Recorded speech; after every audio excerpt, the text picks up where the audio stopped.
ตัวคูณลอยเลยข้างหลังเนาะเอาทุกคนต่อคลิปที่แล้ว เขาปิดไปคลิปนึงแล้วเปิดอีกวันนี้มันที่ยาวเขาจะพาไปรอบเบิ่งกันนะไอเต็กเนาะไอเต็กแล้วก็ลอกไปทาง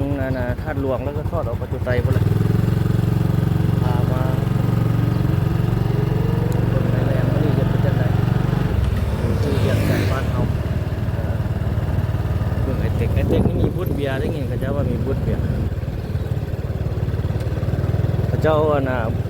2-3 มื้อหลังเนาะมีนักห้องมาที่ไทยแต่เขาเราบ่ได้มาไทยเป็นจัดคอนเสิร์ตแล้วก็ยังปะให้เป็นบูธเบียร์ไว้ลิ้นปีใหม่เลยโตนะ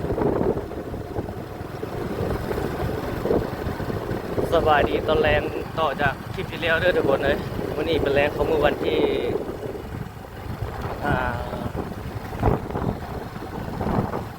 10 เดือน 4 2026อีก3 มื้อเท่านั้นก็ฮอดบนปีใหม่ลาวเนาะ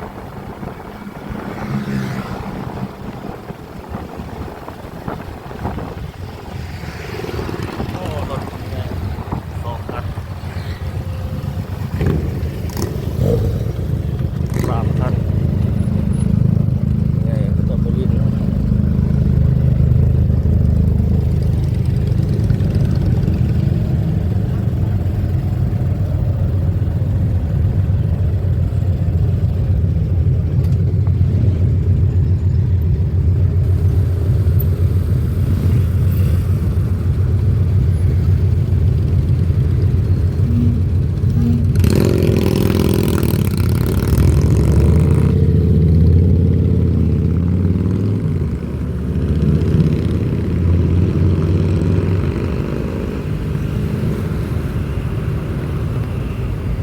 ทางนี้มาสุดอุทาจะเคยไป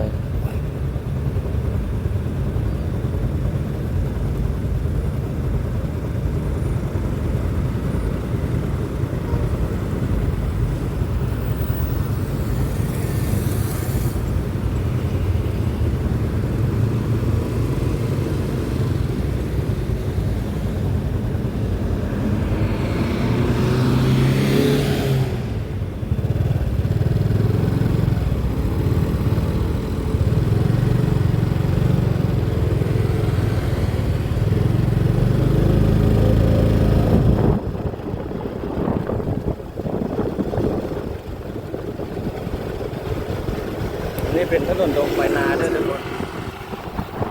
ออกมุ่งหน้าไปทางไอเต็กตอนนี้โคตรข้างหลังเขา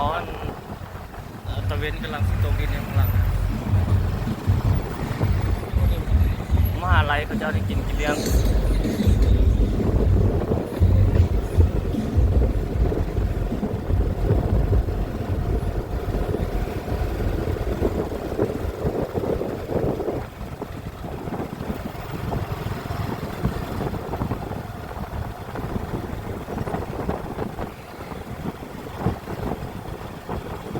บ้านโพนทัดเป็นไงใช้เส้นทางนะเข้าโรงเรียนจัด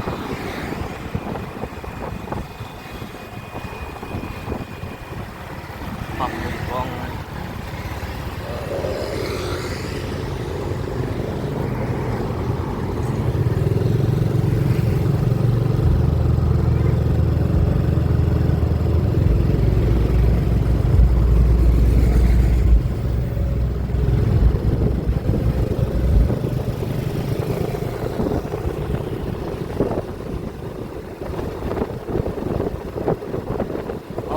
ไปทางไอเต็ก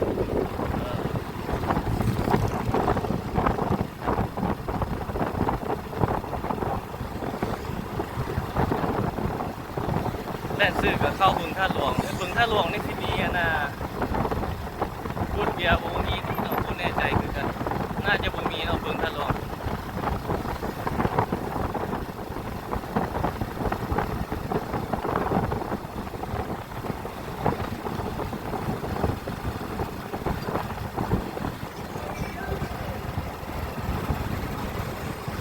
ทางหน้าเขตบึงท่าหลวงทางหน้า เ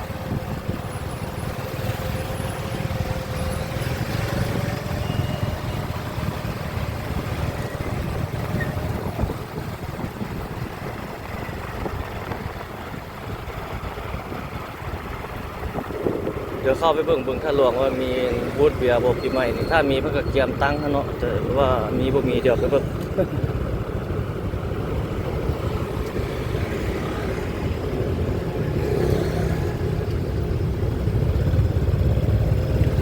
อ๋อเล่นซื้อเลย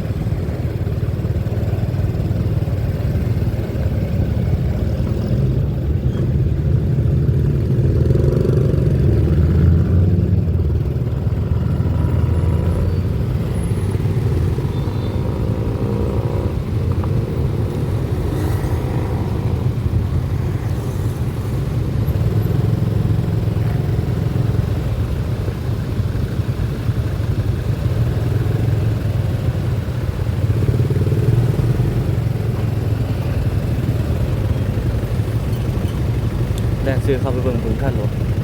ถึงเกี่ยวออกไปตึก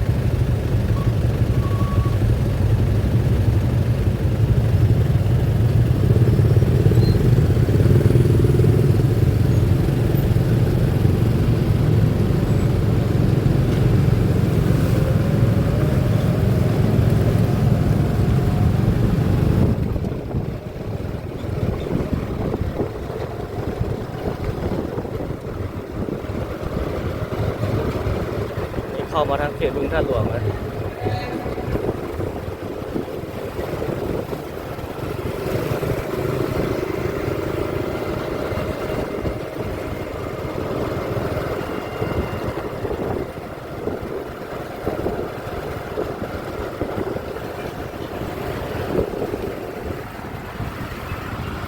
ตึกสูงบึงท่านหลวงน่าจะบ่มีเนาะทุกคนเนาะบูธเบียร์อยู่บึงท่านหลวงน่าจะมีอยู่ไอ้เต็กมีอยู่เขตสีหอมแล้วก็เขตแคมป์ของบูธเบียร์ลาวบูธใหญ่แล้วแม่นอยู่แคมป์ของเด้อทุกคนโอ้ทางหลังเฮานะตะเวนตกดินทุกคนนี่ทางนั้นนี่บ่ตะเวนกำลังสิตกดินเบื้องข้างหน้านี่เป็นห้องการขายคอนโดของเขตตึกนี่ตึกอันนี้นี่แต่แม่นตึกคอนโดเพิ่นนะ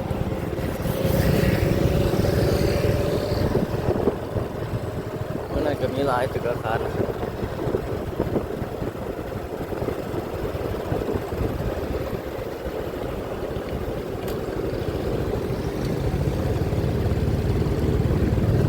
เขตเศรษฐกิจเมืองท่าหลวงล่าสุดในมื้อนี้เลยนี่วันที่10 เดือน 4 2026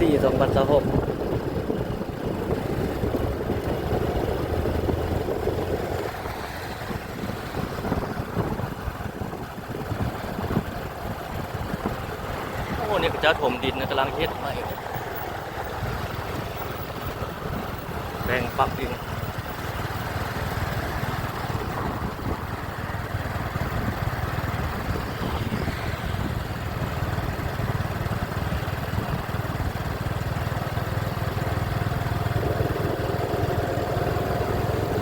เกี่ยวออกจากบึงท่าหลวงนี่แล้วเขาที่ไปสุดกันค่าลาวติกแล้วก็ไปท่าหลวงแล้วก็ไปฮอดประตูไซแล้วก็สิปิดคลิปเนาะ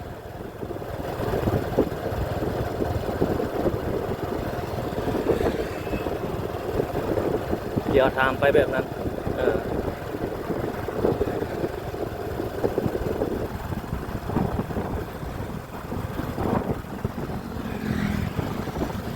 ถ้ามันยาวหลายครับที่ถ่ายคลิปใหม่แล้วลงในช่องโอ้ดอกบัวมีดอกบัวบานเนี่ยลงคามันดอกหลายนี่บัวหลายมันเลยมาลงในช่องลิดผาโลดเลยฝากทุกคนไปติดตามช่องลิดผาโลดเลยเด้อทุกคนช่องนั้นโอ้ผมมีผู้ชมเบิ่งของช่องนั้น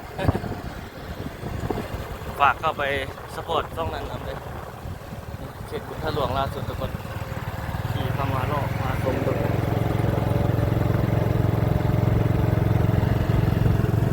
บึงบางคนมาหลายคนแรงนี่เป็นส่วนใหญ่เขาเจ้าไปกินเลี้ยงที่แถวนั้นมันก็หลายคนได้ดอกคนมาเล่นออกกำลังกายกันเลย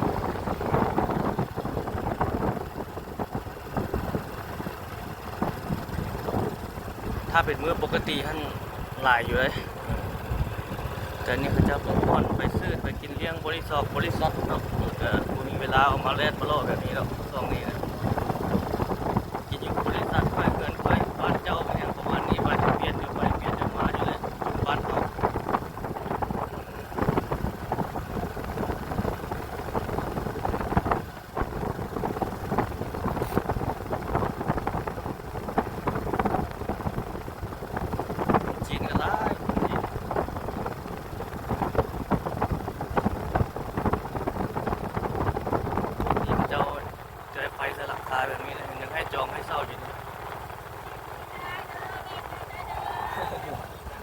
แจกฟรี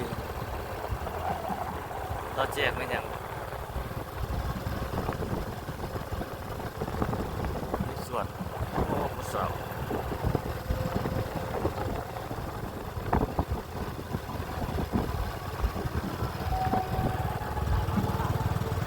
ในนี่โอ้รถทะเลมาอยู่ไหนกันหลายเนาะ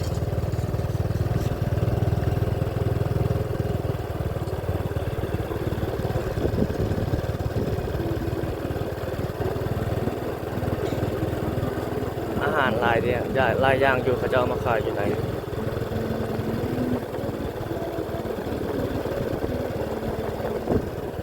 แจกผู้สาวหลายผู้บอกมีใบหนุ่มใบทองมีครบทั้งหลังตะเวนตกแล้วสาวก็ถ่ายรูปโอ้ผมมีเด้อทุกคนบูธเบียร์ยาแคมป์ของเนี่ยคือเอาเพศนี่แหละจะได้เกี่ยวกลับไปตรงนั้นแล้วกันเนี่ย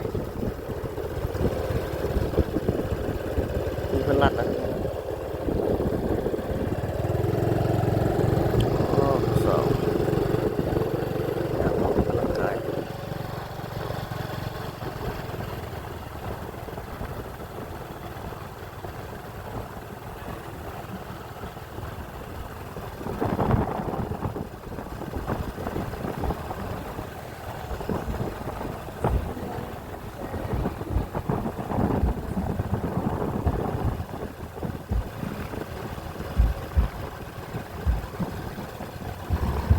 โอ้ขบวนรถฮาร์เลย์เขาเจ้ามาจัดงานอยู่ในนี้นะเจ้าจัดงานเลี้ยง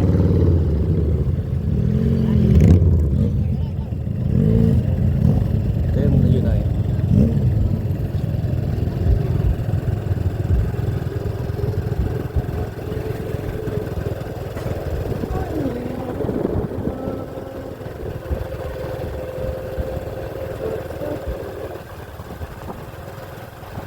เดี๋ยวนี่เขาแจกไม่ยังแจกไม่ยังน้ำหอมมาไหมยัง คือสั้นทักกันอยู่เลย โอ้ ต้องรู้ ขอบใจอ๋อโอเคขอบใจอ๋ออ๋อ แถมยุ่งก็มีได้ มีน้ำก็มีเนอะ ราคา39เป็นกีบเขาแถมของแถมมาอีกไอ้ อ๋อ ตัวเพียงแต่กดไลค์กดแชร์เพจ อ๋อโอเค เพียงใจ ไม่น่าเลยเอาไปลองใส่เบ้างเนาะขอบใจเด้อไป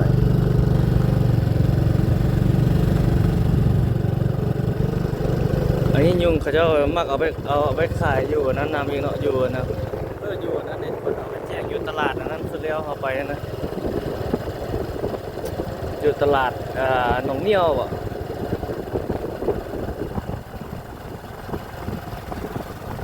ตอนนี้เรากลับออกไปแล้วทุกคนสิไปไอเต็กแล้วก็ไปท่าหลวงแล้วก็ไปฮอดประตูไซแล้วก็ถือว่าเป็นการปิดคลิป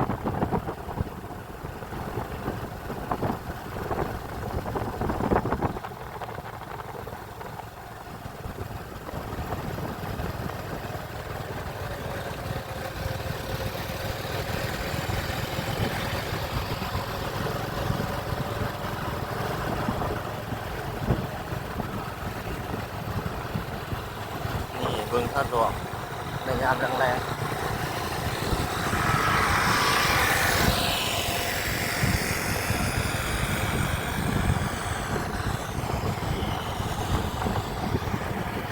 เขตนี้นี่เขตเมืองใหม่เขตนี้นะทันสมัยเนาะแต่ปัจจุบันนี้เพิ่นยังเฮ็ดบ่แล้วเทื่อถ้าเพิ่นเฮ็ดแล้วมานี่เขตเศรษฐกิจบึงท่าหลวงนี่มันเป็นเมืองใหม่เมืองที่ทันสมัยแล้วแหละมีตึกอาคารสูงโรงเรียนห้องหมอศูนย์การค้าห้องประชุมได้ระดับแบบสากลเลยนะ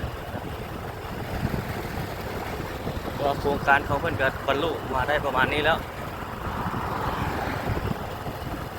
ถ้าบ่มีโควิด-19นี่มันน่าจะต่อเนื่องมาเลยละเนาะมันมีโควิด-19แล้วก็สภาพของนักธุรกิจมีหยังเขาเจ้าก็มีการผันแปรนะแบบเปลี่ยนทิศทางนะเพราะว่าโครงการของเพิ่นนี่ก็เริ่มแบบตั้งมาก่อนโควิดเนาะเฮ็ดเริ่มคิดเฮ็ดมาตั้งแต่ก่อนโควิดแต่ว่านี่โควิดมาแล้วก็โครงการก็ได้โจมามันยังอยู่ประมาณนี้นะสิข้ามทางแล้ว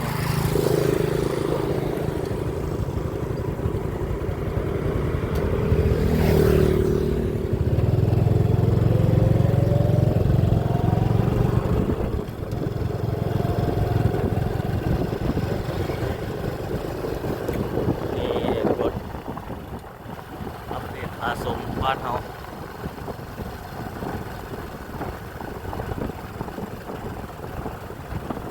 เส้นทางตัวนี้เพิ่นกำลังเฮ็ดอยู่เด้กำลังปูคอนกรีต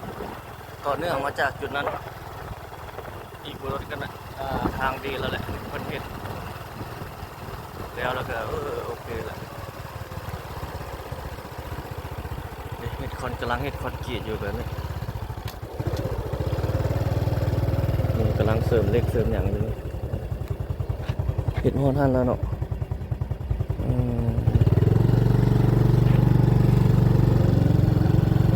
นี่กำลังสานเหล็กอันนี้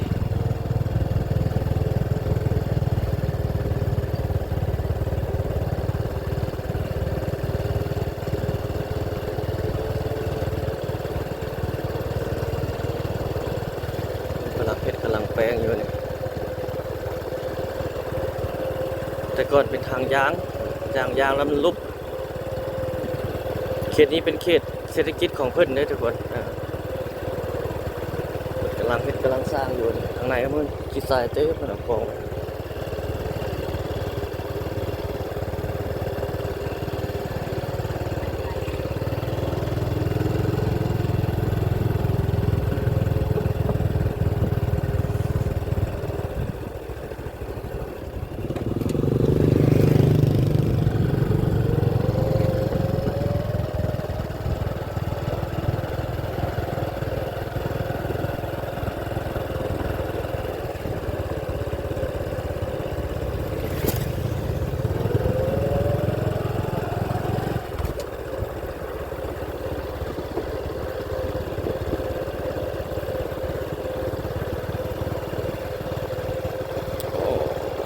อากาศหนาวสมควรเนาะจนมาฮอดพี่ไปออกไปไอเต็กต่อทุกคนโอ้เขตโครงการพวกนี้ประมาณนี้แล้วเด้อทุกคนนี่ครับนี่เป็นสนามกอล์ฟเลยสนามกอล์ฟ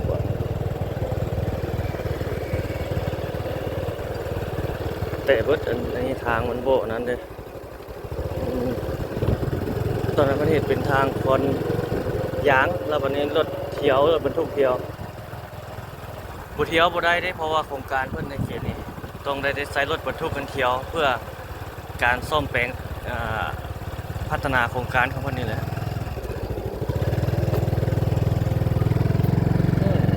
นี่ไปอะไรบ่ตรงนี้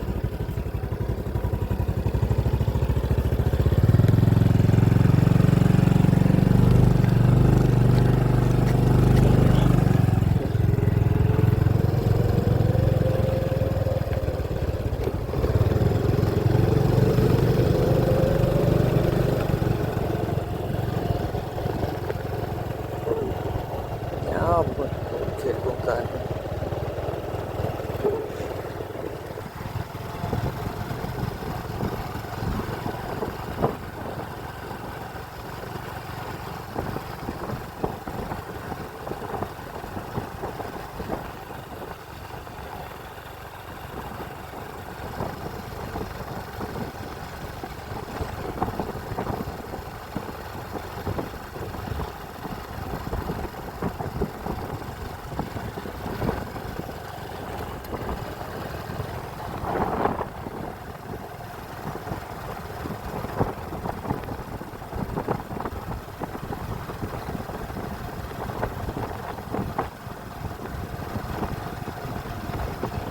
ตึกอันนี้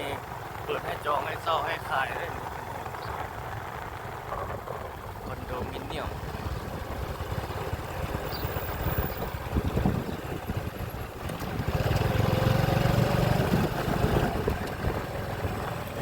สาวไปเสื้ออย่าง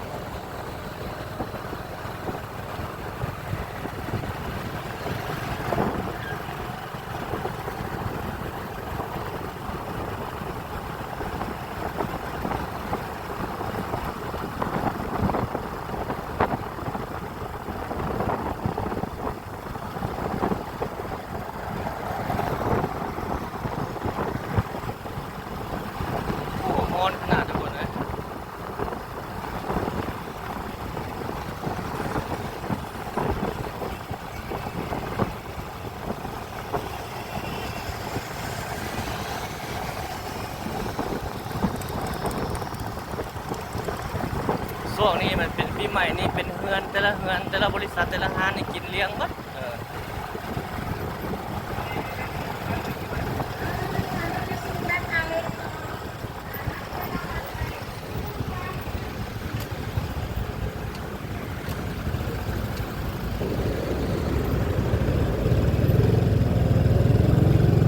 เราจะไปเบิ่งไอ้ทางไอ้ตึกเมื่อกี้เอามาทางนั้นเมื่อกี้ทางโดนดมไปนาอันนี้ตัวนี้เป็นถนนกำแพงเมืองเลย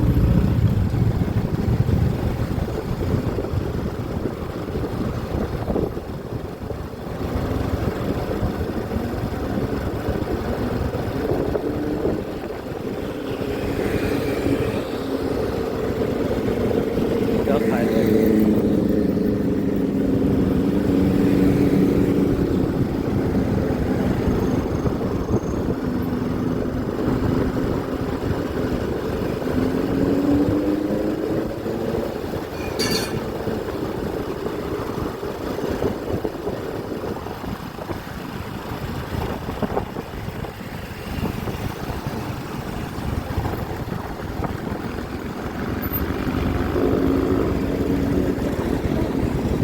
ตัวสาวบรินนะ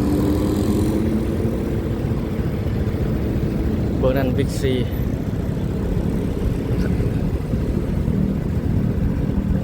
เดี๋ยวเป็นพูดเดี๋ยวบอกนี่ไอติ๊กอันนี้ตึกใหม่ตึกเก่าทั้งหลัง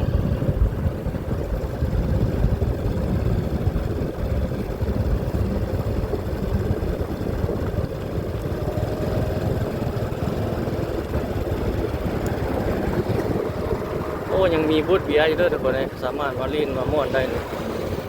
ก็น่าจะป่าไว้จนฮอดแล้วบุญหมดแล้วนี่เวทีใหญ่เลยอยู่นี่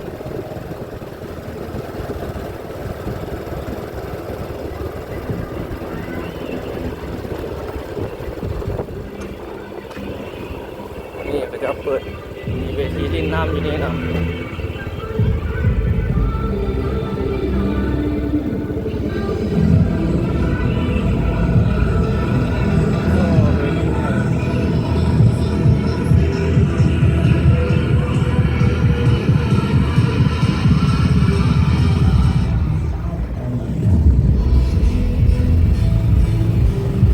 เปล่าก็ประมาณนี้เลย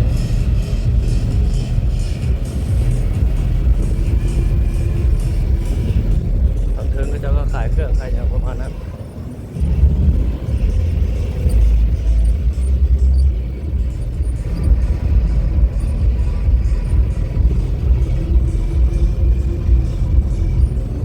มีบูธเบียร์อยู่ไอติกมีเนาะทุกคนมาลิ้นมาม่วนได้สบายบนลิ้นบนเที่ยวเต็ม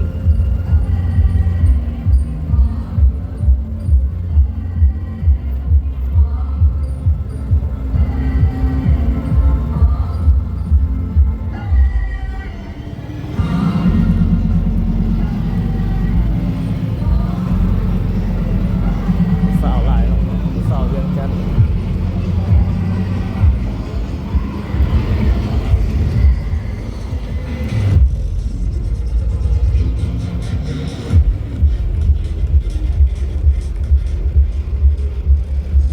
บวนฝากรถก็เต็มนี่ทางหลังทางเพื่อนนี่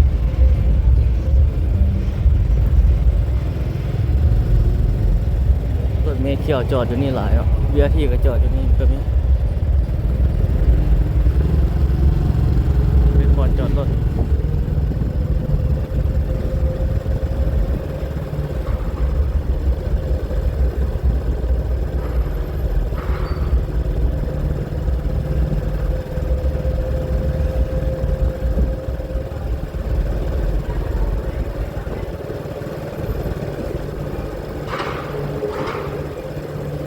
รถฝากรถจักรนะ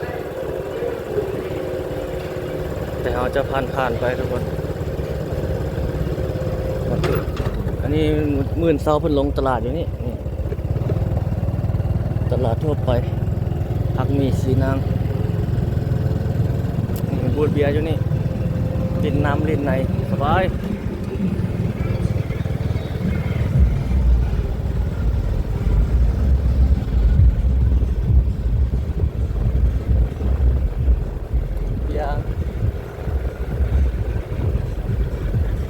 บูธเบียร์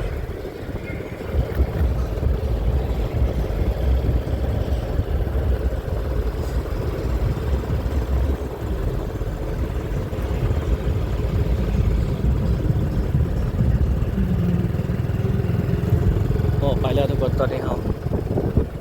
นี่เป็นซูเปอร์บิ๊กซีสาขาใหญ่ในเวียงจันทร์ในลาวนี่มีบิ๊กซีท่านมีหลายแต่ว่าสาขาใหญ่นี่หากับมีเพิ่นมาเปิดบ้านเฮากับเซเว่นก็หาก็เข้ามาได้ 2-3 ปีนี่เนาะ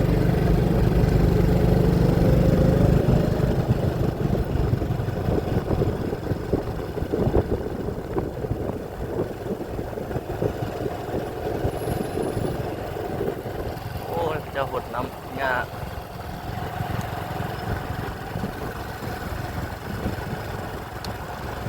ไปเบิ่งท่าหลวงแล้วบัดนี้โอ้เนี่ยก็เจ้าขายปิงได้ขายดีเลยตอนแรงมาเขาเจ้าออกจากบูธเราบูธเวียนมาแวะซื้อเลยเนาะ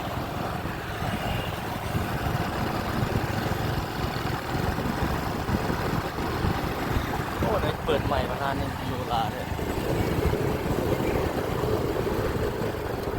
นี่เป็นถนนกำแพงเมืองเลยทุกคน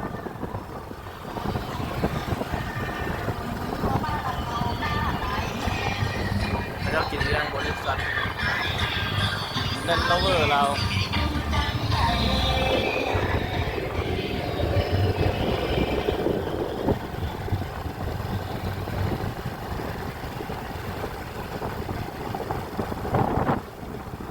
นี่แหละทุกคนบรรยากาศพาล่อเบิร์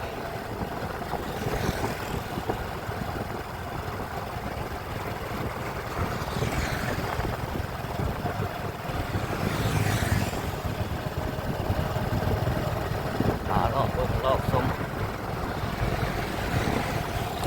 เขียนนี่เบียร์ที่น่าจะผมผ่านมาเนาะถนนกำแพงเมืองนี่นะต้องผ่านไปถนนสายลักทุกสายเลยเพื่อที่ดีครับมีโครงการของเมืองถนนอยู่ตรงนี้นี่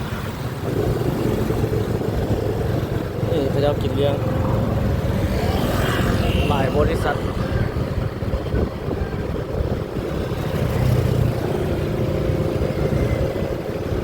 แต่ละบริษัทนี่มันกินหมด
เซเว่นในทางหน้านี่เซเว่น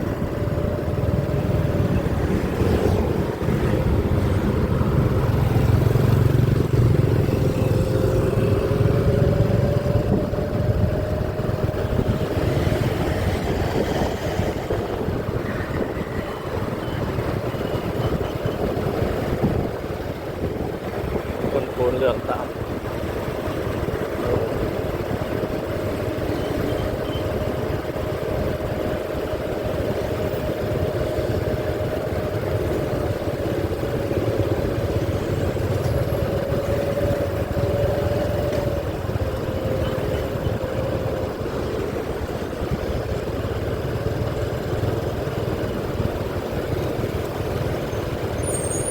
สีแยกไฟแดงท่าหลวงมาเลย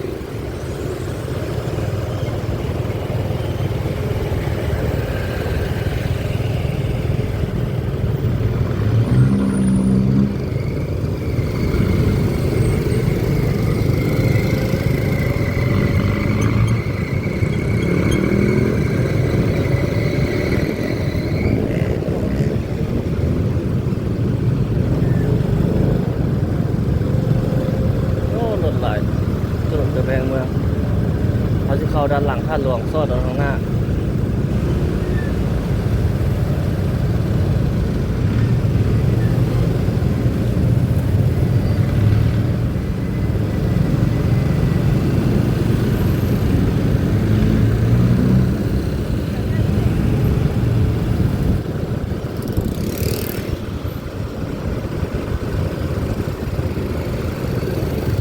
เดียที่กับมาคือกันนะเดี๋ยวเราผมมาที่เสียมาทางหน้าเอาเลย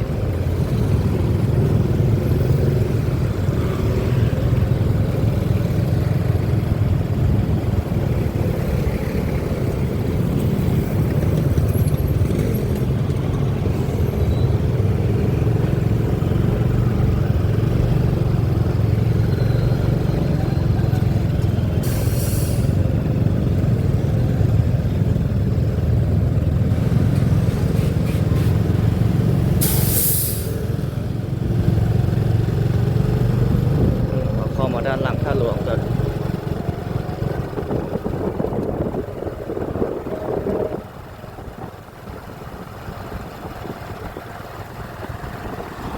ด้านหลังท่าหลวงยามแรง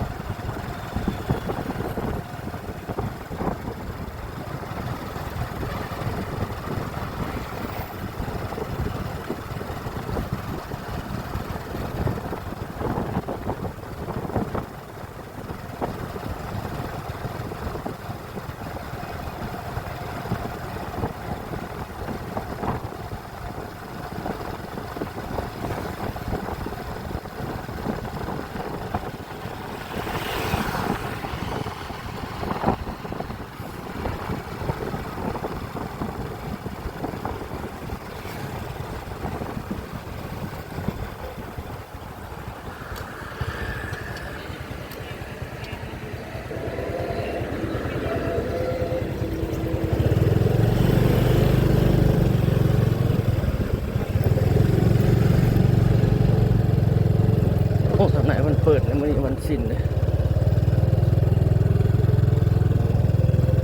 ทางไหนมันเปิดให้มวลชนเข้าไปกับมื้อนี้เพิ่นมีการเมื่อรับวันสิ้นเพิ่นจะมีการฟังธรรมฟังเทศนาอย่างประมาณนี้ไหว้พระธาตุส่วนแรกไหว้พระส่วนบนสิ้น10สิ้น8สิ้น15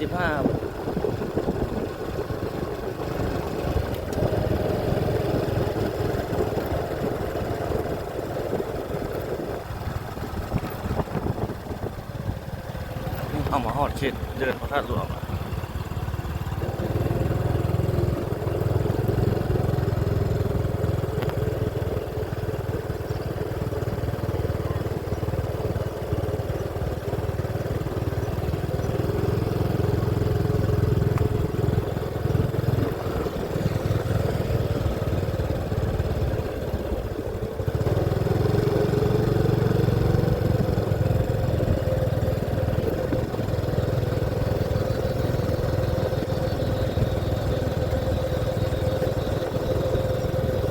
ทางหลังท่าหลวงยามแรงที่อยู่ตรงนี้แหละ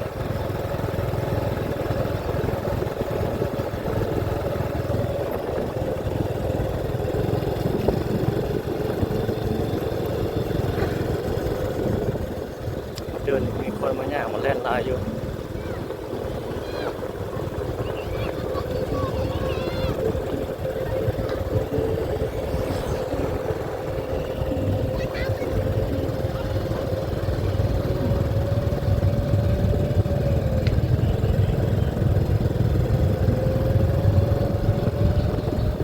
ล่อไปประตูไซต์ต่อวันนี้แล้วก็จะเกิดการปิดคลิปเลยวันนั้นงานขายของกินซุปธาตุหลวงก็ได้ไปถ่ายโดนล่ะเดี๋ยวไว้มานาสิพามาเบิ่ง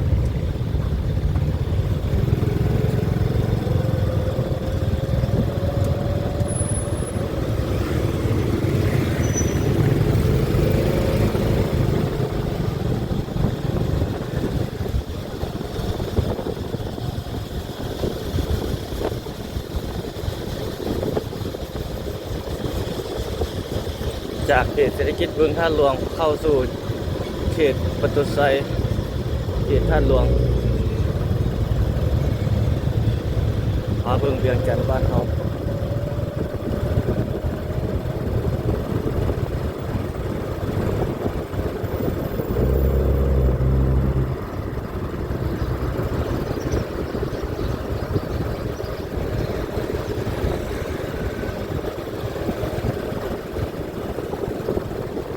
แปลงมุมกว้าง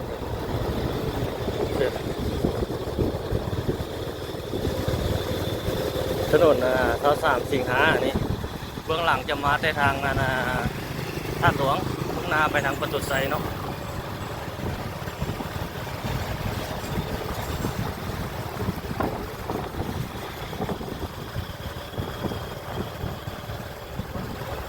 โอ้ขอบคุณ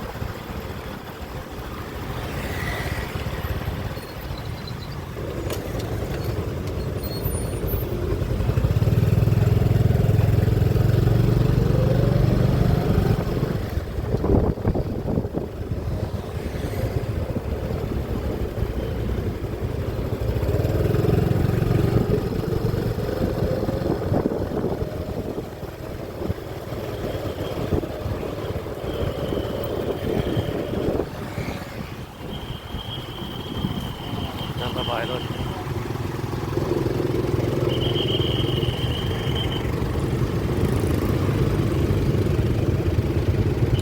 รถนี่ไปซอดใส่ถนนนะ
ร้านอาหารเองคนมาลายในวันนี้เต็มเลย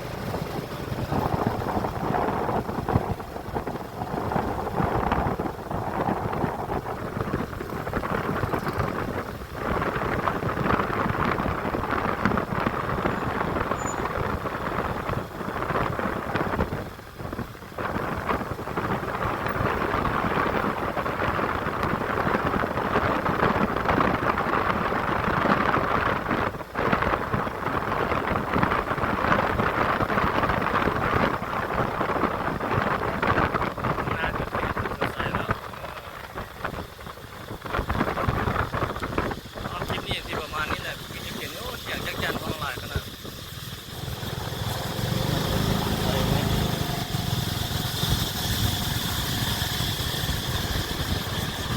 ดูใส่เวียงจันทน์งามไรข้างหน้านี่มีตึกขึ้นนี่แล้วหลายแล้วก็เขาจะบุกไปพุ่นอะไรทั้งหมดเลยเขาจะมาทางนี้แล้วจะปิดคลิปละ นี่ตึกนี่แล้วหลายแล้วนี่ตึกหนึงอยู่เบื้องนี่ก็กำลังเฮ็ดอยู่บนเนี่ยนี่ตึกหนึงละ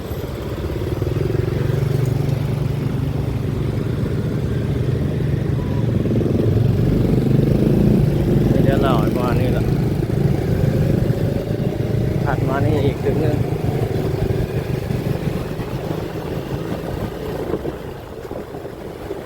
เอาคลิปนี้ประมาณนี้เนาะทุกคนขอบใจทุกท่านที่เข้ารับชมพบกันใหม่ในคลิปวิดีโอถัดไปเนาะสบายดี